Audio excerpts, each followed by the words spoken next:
Question number 1, a bolt has, bolt में क्या होता है? A hexagonal head and threads at other end, B thread at both ends, C slotted head and threads at other end, D double pitch threads. Right answer is A hexagonal head and threads at other end. जैसा कि photo में दिख रहा है, इसे bolt कहते हैं। बाकी जो ऑप्शंस हैं वैसे भी बोल्ट्स होते हैं, लेकिन उनके नाम अलग होते हैं। जो सिंपल बोल्ट होता है वो ऑप्शन ए होता है, hexagonal head and threads at other end. Question number 2, cuts are caused by, cut या कट जाता है किस चीज़ से, चाहे शरीर का कोई हिस्सा हो या कोई चीज़ हो? A flat spanners, B sharp object, C hammers, D blunt chisel.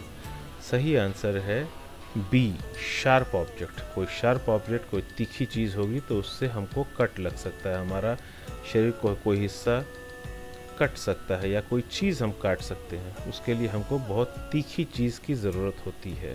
तो आंसर है B sharp object. Question number 3, a die can be use to make threads on a pipe. Die का इस्तेमाल पाइप के ऊपर चूड़ी काटने के लिए होता है, थ्रेड्स बनाने के लिए होता है। ट्रू और false? Answer is A true. जब हमको कहीं थ्रेड्स काटने होते हैं तो या तो हम उसको लेथ मशीन पर भी काट सकते हैं, लेकिन उसके लिए डाई भी होता है, डाई सेट होता है, उससे चूड़ी काट सकते हैं हम लोग, थ्रेड्स बना सकते हैं पाइप के ऊपर। Question number 4, for lifting a heavy load you will use, भारी वजन उठाने के लिए जहाज पर हम क्या इस्तेमाल करते हैं? A eye bolt, B air cylinder, C hydraulic jack, D chain block. सही आंसर है D chain block. Chain block का इस्तेमाल करके हम लोग भारी वजनी सामान उठा सकते हैं। चेन ब्लॉक की भी कैपेसिटी होती है, कम भारी यानी कि हल्का सामान उठाने के लिए छोटा चेन ब्लॉक इस्तेमाल करते हैं, भारी सामान उठाने के लिए उसी कैपेसिटी के हिसाब से बड़े चेन ब्लॉक्स का इस्तेमाल किया जाता है। Number 5, a tap is used to make internal thread inside a drilled hole. सही या गलत? टैप का इस्तेमाल किसी भी पहले से किए हुए छेद के अंदर में चूड़ी काटने के लिए किया जाता है, थ्रेड बनाने के लिए किया जाता है। सही या गलत? ये सही आंसर है। Answer is A true. जैसा डाई होता है बाहर से चूड़ी काटता है, पाइप के थ्रेड्स बनाता है, बाहर का थ्रेड्स बनाता है, उसी तरह टैप का इस्तेमाल पाइप के भीतर का थ्रेड्स बनाने के लिए किया जाता है। 6, अ स्टड हैज़, स्टड के पास क्या होता है? A threads at one end with a slot at other end, B double pitch thread, C hexagonal head and thread at other end, D threads at both ends. Right answer is D threads at both ends. Stud में दोनों तरफ threads बने होते हैं। जैसा bolt में एक तरफ हेक्सागोनल हेड होता है वैसा नहीं होता है, स्टड में किसी प्रकार का कोई हेड नहीं होता है। Number 7, what is the name of item in the given picture. नीचे दिए हुए पिक्चर में से जो आइटम है वो क्या है? A chain sling, B chain block, C pulley block, D ratchet block. Right answer is B. ये एक चेन ब्लॉक है और जैसा कि पहले बताया, इंजनों में हम लोग भारी वस्तुओं का उठाने के लिए इसका इस्तेमाल करते हैं। इसकी कैपेसिटी होती है 1 टन, 2 टन, 3 टन, 5 टन, उसी हिसाब से वजन उठाया जाता है। Number 8, the following set of tools are used for making holes in। नीचे जो टूल्स दिए हुए हैं वो छेद करने के काम आते हैं किस चीज़ में? A steel sheet, B thin plywood, C rubber sheet, D plastic sheets. Right answer is C rubber sheet. ये गास्केट बनाते समय अलग अलग छेद की आवश्यकता पड़ती है, बोल्ट्स को डालने के लिए और नट से टाइट करने के लिए। फ्लैंजेस के बीच में लगता है जो गास्केट, उसमें इस तरह का पंचिंग सेट की आवश्यकता पड़ती है, जिससे पंच करके हैमर से पीछे मार के रबर शीट में, गास्केट शीट में होल किया जा सकता है। Number 9, identify the following tool. A outside caliper, B inside caliper, C jaw caliper, D vernier caliper. Right answer is A outside caliper. ये जो इंस्ट्रूमेंट है वो पाइप का डायमीटर नापने के काम आ सकता है। Identify the following tool. A digital vernier caliper, B measuring scale, C depth gauge, D dial gauge.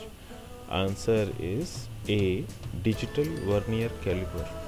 Normal vernier caliper आप सब जानते होंगे, आजकल जो शिप में आ रहे हैं ज़्यादा एक्यूरेसी के साथ, वो होते हैं डिजिटल वर्नियर कैलिपर, जिसमें कि मेज़रमेंट के लिए कैलकुलेशन की आवश्यकता नहीं होती है। जो भी मेज़रमेंट होता है डिजिटली सामने स्क्रीन पर आ जाता है। Question 11, identify the following tool. नीचे के टूल को पहचानिए। A ball pin hammer, B sledge hammer, C soft hammer, D rubber mallet. Answer is rubber mallet. हथौड़े की तरह ही होता है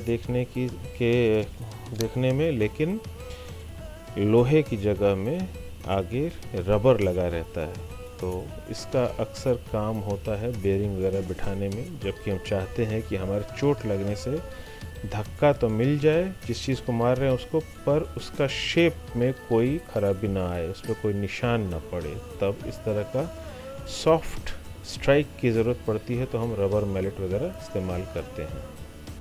12, आइडेंटिफाई द फॉलोइंग टूल। नीचे वाले टूल को पहचानिए। A open jaw spanner, B flat spanner, C open ended spanner, C crow foot spanner. Answer है इसका डी क्रो फुट स्पैनर।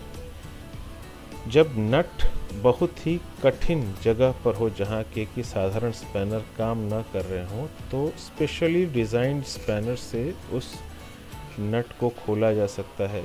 जैसा कि नाम से ही जाहिर है, क्रो फुट स्पैनर यानी कि चिड़िया के पंजे की तरह, कौवे के पंजे की तरह इसका कंस्ट्रक्शन है।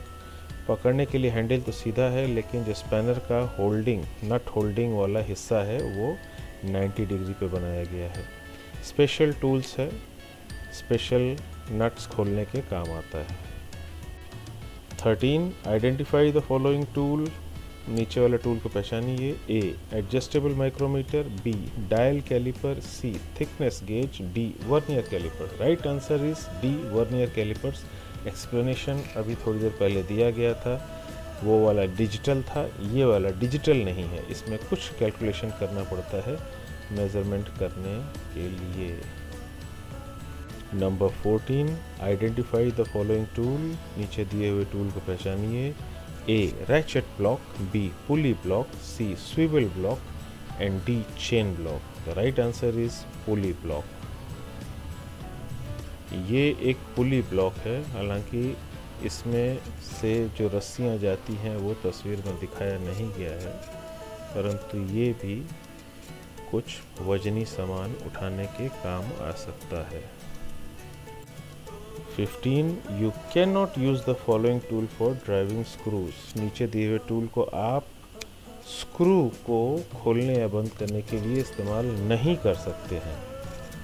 ट्रू और फॉल्स, सही है या गलत है? Right answer is A false.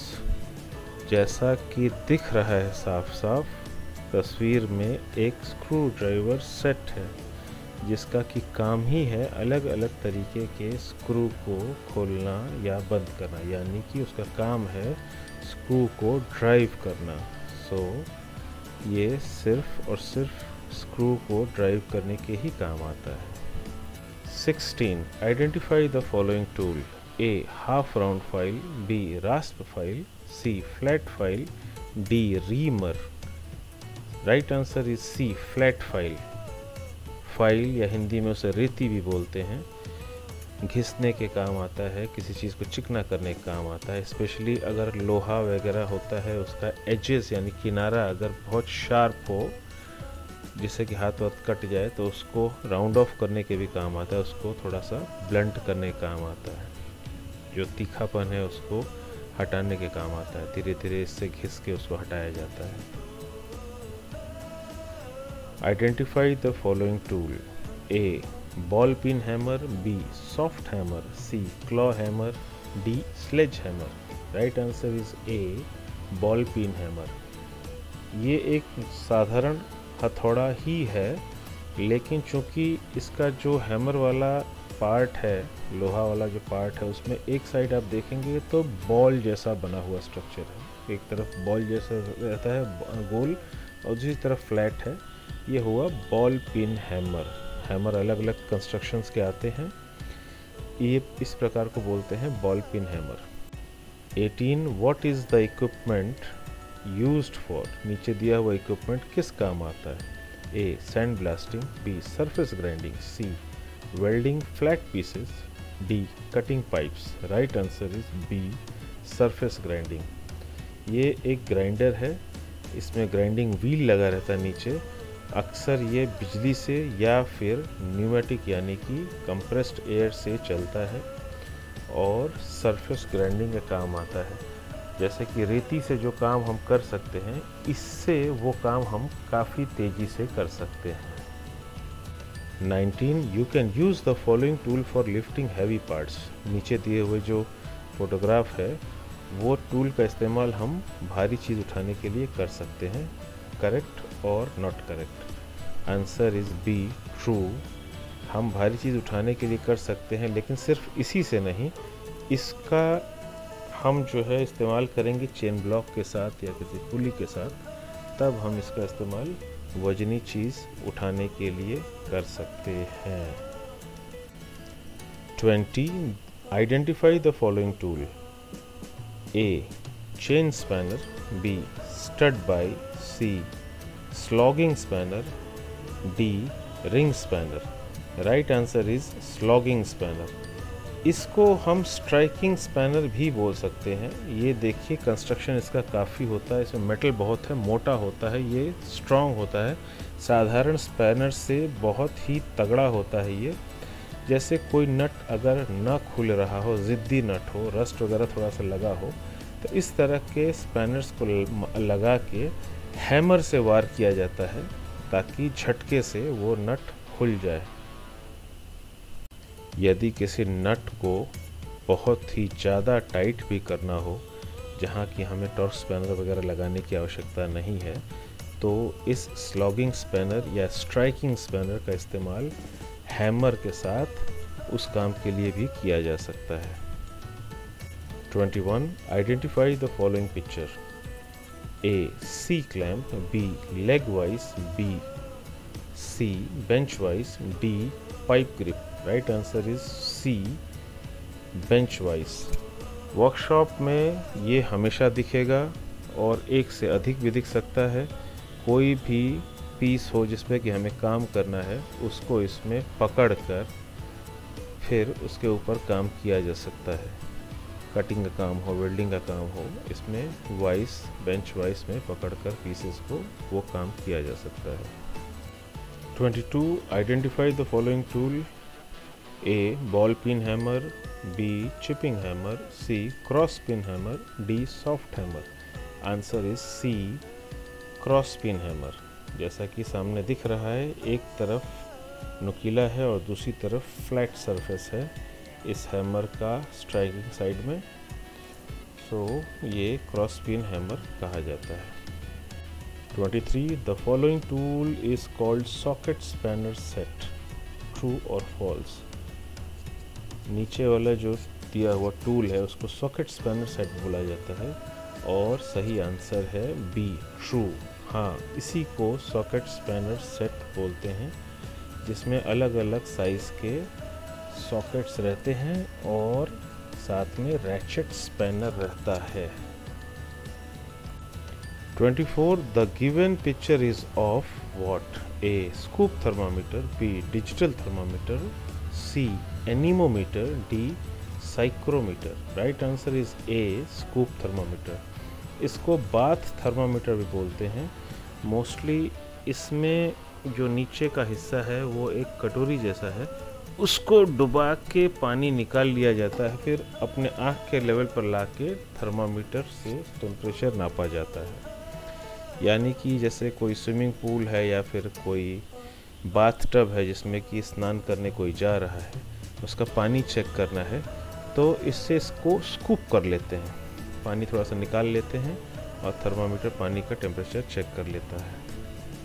यानी कि थर्मामीटर को पानी में डुबा के रखने की आवश्यकता नहीं है, स्कूप करके पानी बाहर निकाल लीजिए और अपने आँख के पास ले जाके टेम्परेचर देख लीजिए। 25. The given picture is of A. Stubby, B. Owl, C. Reamer, D. Nose plier. Right answer is A. Stubby. Actually photograph दो है लेकिन ये स्क्रू ड्राइवर एक ही है। इसका में जो आगे का हिस्सा है वो इंटरचेंजेबल है, यानी कि उल्टा पल्टा किया जा सकता है। एक हिस्से में एक तरफ में उसका फ्लैट सरफेस होता है जो कि नॉर्मल स्क्रू ड्राइवर जैसा होता है, और उसी को पलट के अगर यूज़ किया जाए तो नीचे वाला हिस्सा दिखाई देता है जो कि फिलिप्स स्क्रू ड्राइवर यानी प्लस वाला होता है।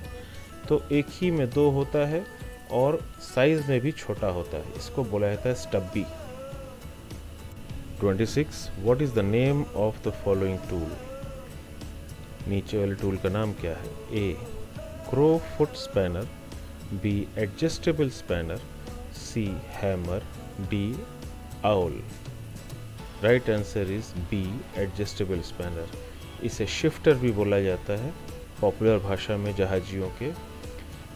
ये एक साथ अपना जो है हेड का साइज़ एडजस्ट करके जो सामने में चूड़ी बनी है उससे अलग अलग साइज़ के स्पैनर खोल सकता है। लेकिन मेरा ये सजेशन आपसे ये है कि इमरजेंसी में ही इस्तेमाल करिएगा इसका।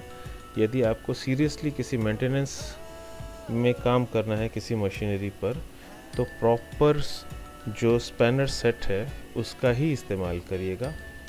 शिफ्टर से बहुत ज़्यादा टाइट या बहुत ज़्यादा लूज़ किसी नट बोल्ट को नहीं किया जाता है, उसके लिए प्रॉपरली आप रिंग स्पैनर का इस्तेमाल करिएगा। What is the name of the following tool? नीचे वाले टूल का नाम बताइए। A. Pipe wrench, B. Adjustable spanner, C. Combination spanner, D. Crow foot spanner. Right answer is A. Pipe wrench. इसको पाइप स्पैनर या फिर मंकी रेंच भी कहा जाता है। ये नॉर्मली पाइप वगैरह के ऊपर में इस्तेमाल होता है, पाइप की फिटिंग्स को खोलने टाइट करने के लिए इस्तेमाल होता है। 28. What is the name of the following tool? नीचे वाले टूल का नाम क्या है? A. Double ended offset spring spanner, B. Adjustable spanner, C. Combination spanner, D. Flare nut spanner. Right answer is A. Double ended offset ring spanner.